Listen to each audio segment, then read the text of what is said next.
అసలు నీ పుట్టుకే నిజం జగన్మోహన్ రెడ్డి.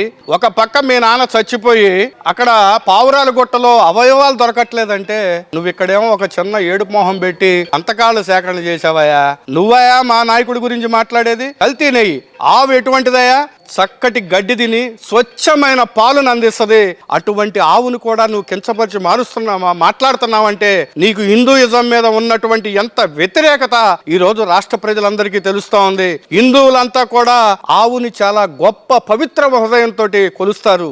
నువ్వు అటువంటి ఆవుని కూడా అవమానించావంటే మరి ఇక్కడ కొంతమంది వీళ్ళుంటారు, ఈ ఆవుని గోవుని ఇట్లా అనగానే మరి బయటికి రావాలి, వాళ్ళు ఎవరు కూడా బయటికి రాలేకపోతున్నారు. ఎందుకంటే నీ ఉన్మాద చర్యకి భయపడిపోయి ఉన్నారు ఇంకా రాష్ట్రంలో ప్రజలు. నువ్వు ఆవుని కూడా ఈ రకంగా మాట్లాడావు. ఆ రోజు నీ అధికారంలో ఉన్నప్పుడు దుర్గగుడిలో సింహాలే ఎత్తుకెళ్లిపోయినా, లేకపోతే తిరుపతిలో నువ్వు అన్యమత ప్రచారం చేసినా, శ్రీకాకుళం డిస్టిక్ లో దేవాలయాలను ధ్వంసం చేసినా కూడా ఏ ఒక్క దాని మీదన్నా ఎక్కడన్నా సరే యాక్షన్ తీసుకున్నటువంటి పరిస్థితి ఉందా? కానీ నిన్నగాక మొన్న మీ అంబటి రాంబాబు తిరుపతిలోకి వెళ్ళి అన్నం తిని బ్రహ్మాండంగా ఉంది, అద్భుతంగా ఉందని కితాబిచ్చాడయా. ఇంత చూసి నేర్చు. నువ్వు ఓడిపోయిన తర్వాత నీ మానసిక పరిస్థితిని దిగదార్చుకొని మనం ఎందుకు ఓడిపోయాం అని నీలో నువ్వు సంఘర్షణ చేసుకొని నీలో ఉన్న తప్పుల్ని నువ్వు మెరుగుదిద్దుకునేటువంటి పరిస్థితిలో ఉండాలి. కానీ ఇంకా ఉన్మాదుల్లాగా మాట్లాడితే ప్రజలు సహించరనేటువంటి విషయాన్ని గమనించు.